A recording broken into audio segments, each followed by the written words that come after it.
Hello guys, ഇന്നത്തെ കേട്ട ഇക്കൊല്ലം പഴമയിലേക്കൊരു തിരിഞ്ഞുനോട്ടവുമായിട്ടാണ് ഓണം എത്തിയിരിക്കുന്നത്.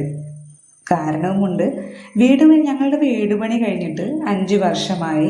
ഇതാദ്യമായിട്ടാണ് ഞങ്ങൾ പൂത്തറയൊക്കെ കെട്ടിയിട്ട് ഈ പ്രാവശ്യം പൂക്കളം ഒരുക്കുന്നത്. അല്ലെങ്കിൽ സാധാരണ പോലെ തറയിൽ പൂക്കളിട്ടിട്ടൊക്കെയാണ് ഓണം കൊള്ളാറ്. അപ്പോൾ നമുക്ക് ആദ്യം ഞാൻ പൂവ് എടുക്കാൻ പോകുന്നത് തുമ്പക്കുടമാണ്.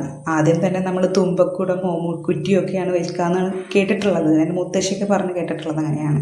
അപ്പോൾ തുമ്പക്കുടം, അത് കഴിഞ്ഞിട്ടുണ്ടെങ്കിൽ വിശാലമായിട്ടുള്ള ഞങ്ങളുടെ പിന്നാമ്പുറത്ത് നിറയെ വിരിഞ്ഞു നിൽക്കുന്ന ഒരു പുഷ്പമാണ് ശംഖുപുഷ്പം.